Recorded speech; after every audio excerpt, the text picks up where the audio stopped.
Hello. Good morning, ladies and gentlemen. Today we're going to present to you a story of how David defeated Goliath in Asia.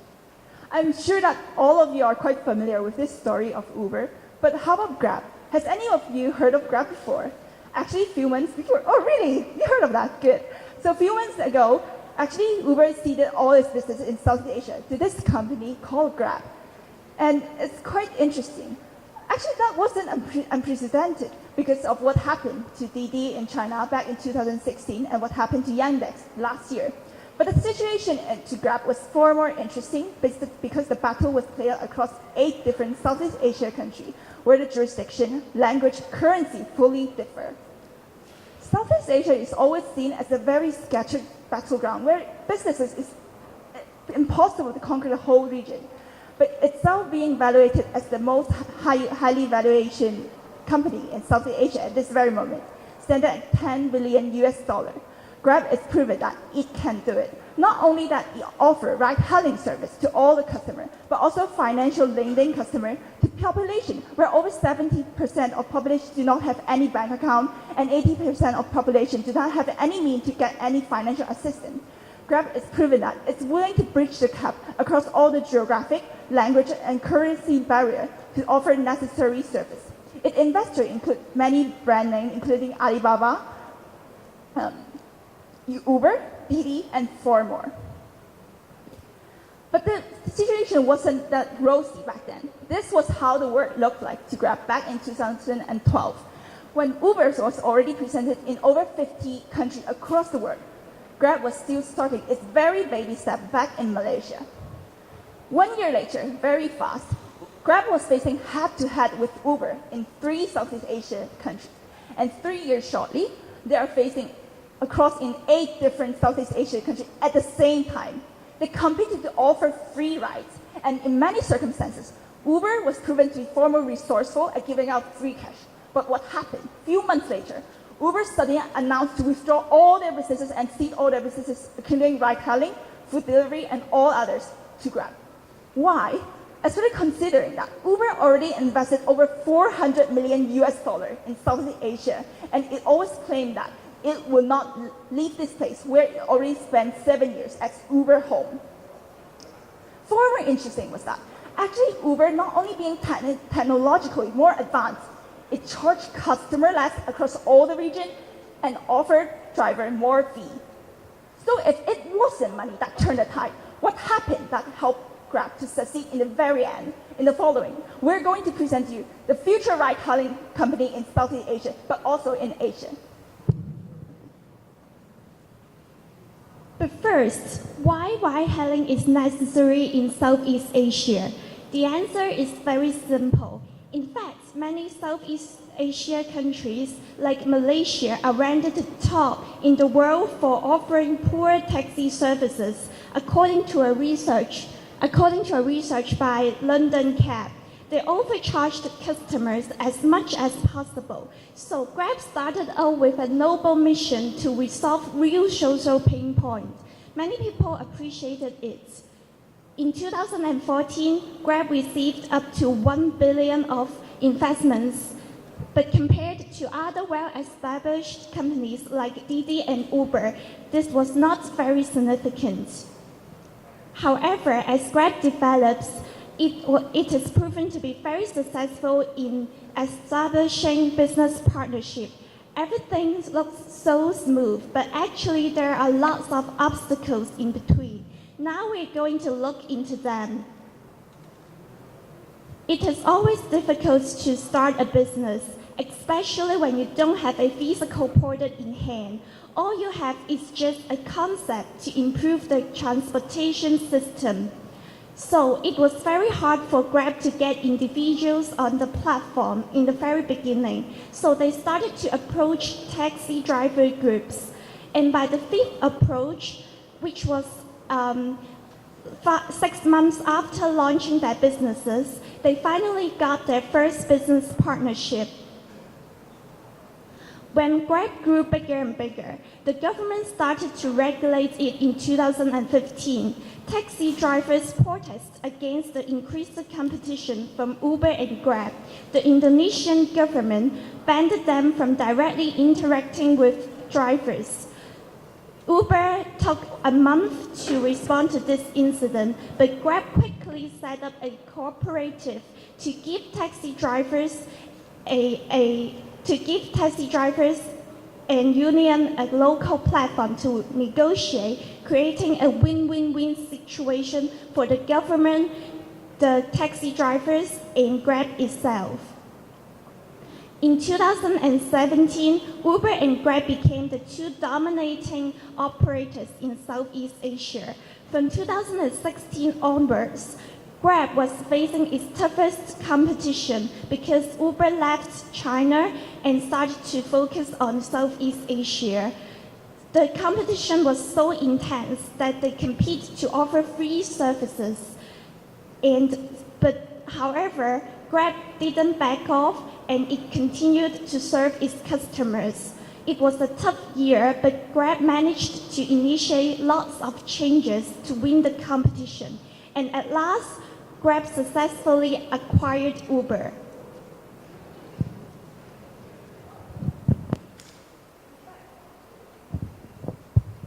In fact, both companies have a lot of things in common, such as they have similar offers and discounts, even for the app interface and functions. So, what has made Grab stand out, and where does the difference lie? We see this from three different aspects, namely Grab's brand positioning, management structure, and the customized services to target specific consumer groups that have made Grab stand out. There is one common element in these three aspects, which is localization. We will help to demonstrate how Grab has upheld this element throughout its strategy of expansion and growth. Uber, at day one, when it entered ASEAN, it only introduced the high-class limousine ride-hailing service in Malaysia. It turned out that not only the demand was not as high as expected, it also cost Uber a great deal of time and effort to change its luxurious brand image to the public when it started to provide more diverse services to the masses. But for Grab, it has a clear vision in mind to resolve social problems and serve the bottom of the pyramid. It is not trying to only profit from the top-notch earning population. Therefore, it has earned public trust and loyalty even when it faced well-established taxi operators. And although aiming for the high-class services would secure a faster financial return in the short term, serving the masses proved to be the right strategy and brand positioning in Southeast Asia. As for the management structure, it enabled Grab to have more agility and intimate understanding to provide and design services to suit the local needs.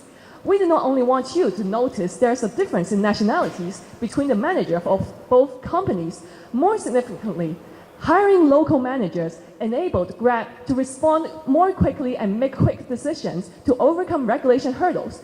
For example, the country head of Singapore has introduced Grab Family within 1 month when private hire cars were not exempted from the child seat requirement. Furthermore, Grab is more capable to face up to the unique conditions and issues in Southeast Asia.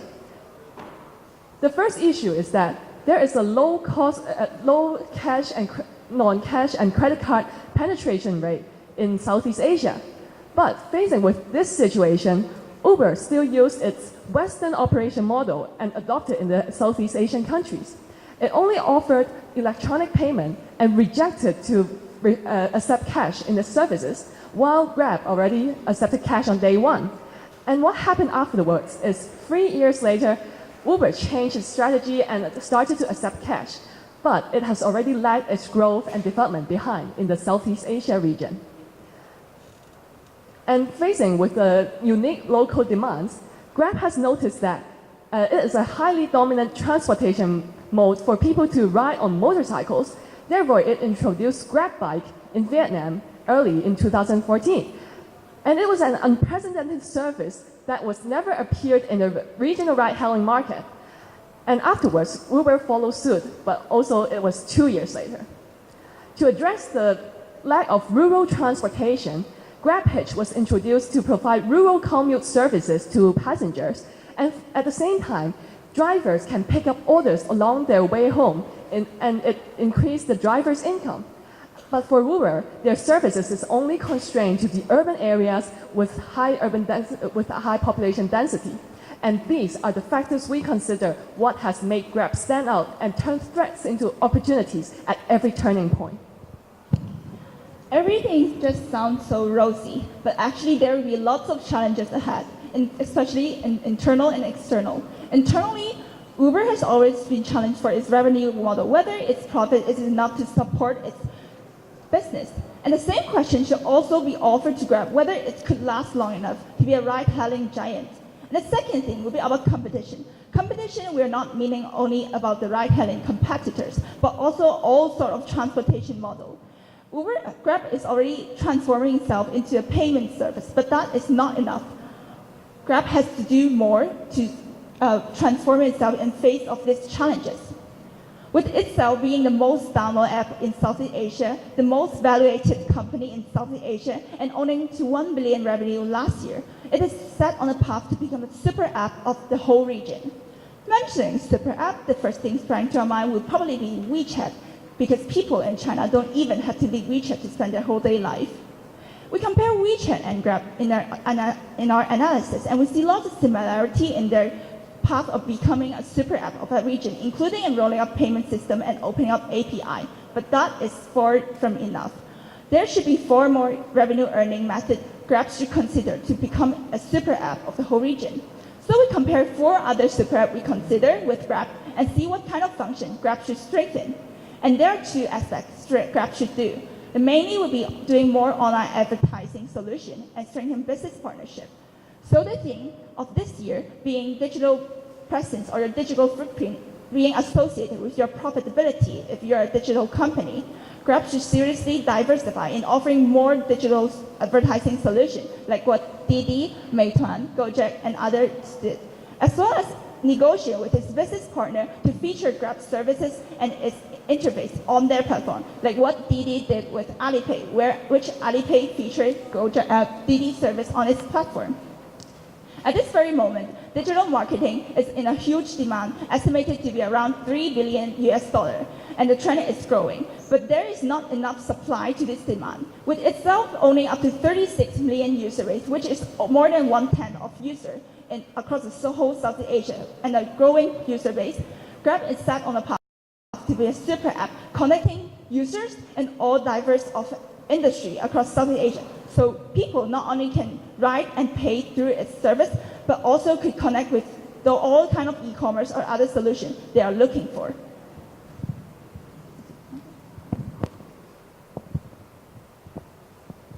Following Grab's story, we have a few key takeaways we want you to bear in mind when one day you will be the one to take charge of your own business or become a manager of a fast-growing company. First, dare to dream big and do not be afraid to challenge existing market players. Even if there are major market players who have more experience, capital, or technology than you do, it doesn't mean you never stand a chance.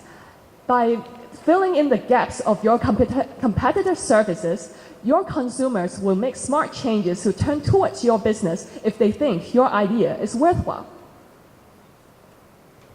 Next, always bear the word context in mind.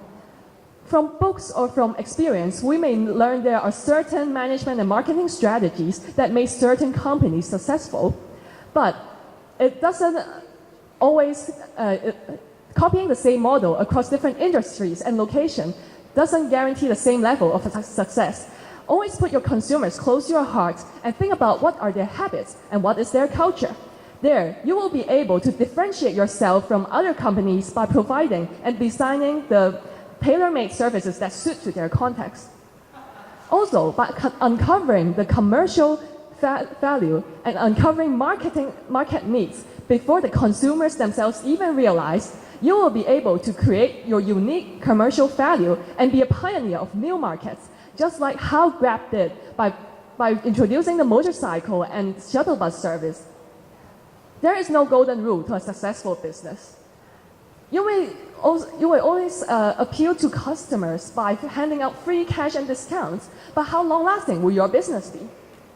With appropriate strategies, your business does not only turn into gold, it will also provide relief for millions of families, just like how Grab did. From Grab, we learned that it is by caring for people who use our services and by uncovering the market needs that are unidentified by your competitors, you would know the next step to do as an entrepreneur. Thank you.